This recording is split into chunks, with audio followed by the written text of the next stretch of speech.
आज का टॉपिक है पैनक्रियाज। तो पैनक्रियाज क्या होता है? पैनक्रियाज हमारी एक डाइजेस्टिव ग्लैंड होती है, ठीक है। अब इसके बारे में कुछ बेसिक नॉलेज ले लेते हैं, कुछ इंपॉर्टेंट पॉइंट्स है पैनक्रियाज के।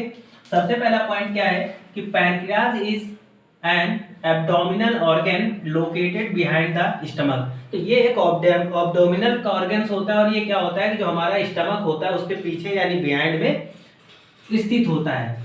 सेकेंड पॉइंट आता है कि pancreas secrete digestive enzyme such as, यानी जो पैनक्रियाज हमारा होता है वो कई प्रकार के क्या करता है कि डाइजेस्टिव एंजाइम्स यानी ऐसे एंजाइम का सेक्रीजन करता है जिससे हमारा डाइजेशन कंप्लीट होता है। अब देख लेते हैं कि उसमें कौन कौन से हमारे डाइजेस्टिव एंजाइम्स हैं। तो पहला हमारा डाइजेस्टिव एंजाइम्स है एमाइलेज, यानी एमाइलेज का सेक्रीजन करता है। दूसरा आ जाता है प्रोटीएज एंजाइम, और तीसरा आ जाता है लाइपेज, यानी ये तीन एंजाइम्स हमारे क्या होते हैं पैनक्रियाज के थ्रू निकलते हैं जो डाइजेशन में हेल्प करते हैं। नेक्स्ट पॉइंट आ जाता है कि these enzymes help the digesting sugar, proteins and fat, यानी क्या होता है कि हम जब भी फूड लेते हैं, इंटेक करते हैं, और क्या होता है कि उस फूड में अगर शुगर है और प्रोटीन है, फैट है, तो उन चीजों को डाइजेस्ट करने के लिए हमारे ये तीन एंजाइम क्या करते हैं, काम आते हैं। अगला पॉइंट क्या आ जाता है हमारा, इन एडल्ट मेल, यानी एडल्ट मेल की बात कर लेते हैं, एक वयस्क व्यक्ति की बात कर लेते हैं। दिस वेट स्ट्रक्चर अप्रोक्सीमेटली 100 ग्राम। ये इंपॉर्टेंट पॉइंट है क्या कि अगर कोई एडल्ट मेल है तो उसमें जो हमारा क्या होगा पैनक्रियाज का वेट होगा वो कितना होगा, 100 ग्राम होगा। और इन फीमेल्स 85 ग्राम, अगर एडल्ट फीमेल होती तो 85 ग्राम होगा। एंड न्यू बॉर्न, अगर कोई नया बच्चा जन्म लेता है, इट इज अबाउट 5 ग्राम, यानी नया बच्चा जो जन्म लेता है न्यू बॉर्न बेबी में ये 5 ग्राम की होती है, ठीक है।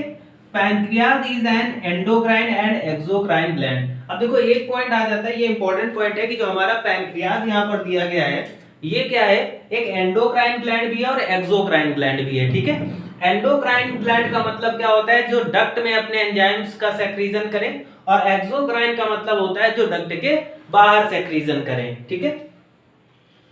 अब देख लेते हैं कि हमारा जो पैनक्रियाज होता है उसमें तीन प्रकार की सेल पाई जाती हैं। यहाँ पर क्या होगा कि तीन प्रकार की सेल पाई जाएंगी, कौन कौन सी, एक तो अल्फा, डेल्टा, और कौन कौन सी आ जाती, बीटा सेल्स। अब बात कर लेते हैं सबसे पहले अल्फा सेल की।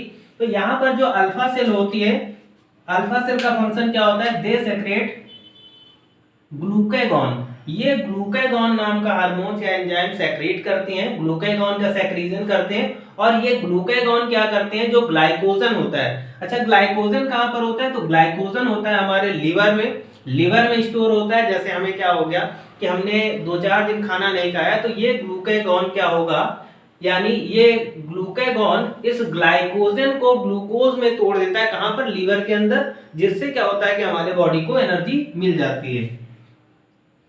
उसके बाद आता है दूसरा पॉइंट कि बीटा सेल्स क्या होते हैं। तो सबको पता है beta cell it release the insulin, ये इंसुलिन का सेक्रीजन करती है, ठीक है। इंसुलिन क्या होता है, तो इंसुलिन का क्या फंक्शन होता है, यानी हमारे जो पैनक्रियाज होगा उस पैनक्रियाज में क्या होगा कि बीटा सेल्स होगी, और बीटा सेल से क्या होगा, इंसुलिन हार्मोन्स निकलेगा। इंसुलिन हार्मोन्स का फंक्शन क्या होता है कि जो हमारा ब्लड होगा, यानी ब्लड में क्या होगा कि ब्लड में जो शुगर लेवल है उसको मेंटेन करके रखता है। यानी जिन लोगों में देखा होगा आपने कि जिनमें इंसुलिन नहीं निकलता तो उनको क्या हो जाता है, डायबिटीज यानी शुगर नाम की डिजीज हो जाती है, बीमारी हो जाती है इंसुलिन के ना निकलने पर, ठीक है। अब क्यों हो जाती है, तो जब इंसुलिन नहीं निकलता तो हमारे ब्लड में क्या होता है कि जो शुगर लेवल है वो हाई हो जाता है, जिससे हमारे बॉडी में कई सारी प्रॉब्लम्स क्रिएट हो जाती हैं। अब यहाँ पर क्या होगा, जब ज्यादा प्रॉब्लम्स क्रिएट हो जाती है तो देखा होगा लोग क्या कर लेते हैं, बाहर से इंसुलिन का इंजेक्शन भी ले लेते हैं जिससे फायदा मिल जाता है, ठीक है। और ये शुगर एक डायबिटीज ऐसी बीमारी होती है जो बहुत ही जल्दी ठीक नहीं होती है, थोड़ा सा प्रॉब्लम ज्यादा करती है, ठीक है। तो इंसुलिन की कमी से क्या होता है, हमें डायबिटीज हो जाता है। और इंसुलिन कहाँ निकलता है, बीटा सेल में। बीटा सेल कहाँ पाई जाएंगी, पैनक्रियाज में पाई जाएंगी। अब उसके बाद में आ जाते हैं हम लोग, देख लेते हैं नेक्स्ट पॉइंट, डेल्टा सेल्स क्या होती है। तो इट रिलीजेस सोमैटो, तो यहाँ पर डेल्टा सेल क्या करती है, इट रिलीजेस सोमैटोस्टैटिन हार्मोन। अच्छा ये सोमैटोस्टैटिन हार्मोन्स क्या करता है, तो देखा होगा जो हमारा पैनक्रियाज होता है, इस पैनक्रियाज में बहुत सारी क्या होती है, बहुत सारी यहाँ पर सेल्स होती है, और हर सेल से क्या होता है कुछ ना कुछ हार्मोन्स या एंजाइम्स निकलते रहते हैं। तो यहाँ पर हमारा क्या होता है कि मेन दो हार्मोन्स होते हैं ग्लूकागॉन और इंसुलिन, ये दो मेन हार्मोन्स होते हैं और उनके अतिरिक्त अन्य सेल से भी कई सारे हार्मोन्स निकलते हैं। तो यहाँ पर सोमैटोस्टैटिन क्या करता है कि बाकी सारी सेल्स को मैसेज देता है कि भाई आप यहाँ पर कोई अन्य आलतू फालतू का एंजाइम्स नहीं निकाल सकते, सिर्फ और सिर्फ यहाँ पर अगर कोई एंजाइम्स निकलेगा या हार्मोन्स निकलेगा तो सिर्फ क्या निकलेगा, इंसुलिन और ग्लूकागॉन निकलेगा। ठीक है, दो हार्मोन्स निकलते हैं, बाकी सबको ये क्या करता है, सोमैटोस्टैटिन हार्मोन्स बाकी सब चीजों को कंट्रोल में रखता है। आगे पैनक्रियाटिक जूस की बात करें तो हमारा जो पैनक्रियाज होता है वो पर डे की बात करें तो 1200 टू 1500 मिलीलीटर ये क्या करता है, ये पैनक्रियाटिक जूस का सेक्रीजन करता है, पैनक्रियाटिक जूस निकलता है जो क्या करता है, डाइजेशन में हेल्प करता है। अब अगर हम पैनक्रियाटिक जूस की बात करें तो ये एल्कलाइन मीडियम में होता है और उसके बाद में क्या होता है कि इसका पीएच वैल्यू जो होता है 7.8 से 8.4 होता है। आगे डायग्राम में देख लेते हैं हम।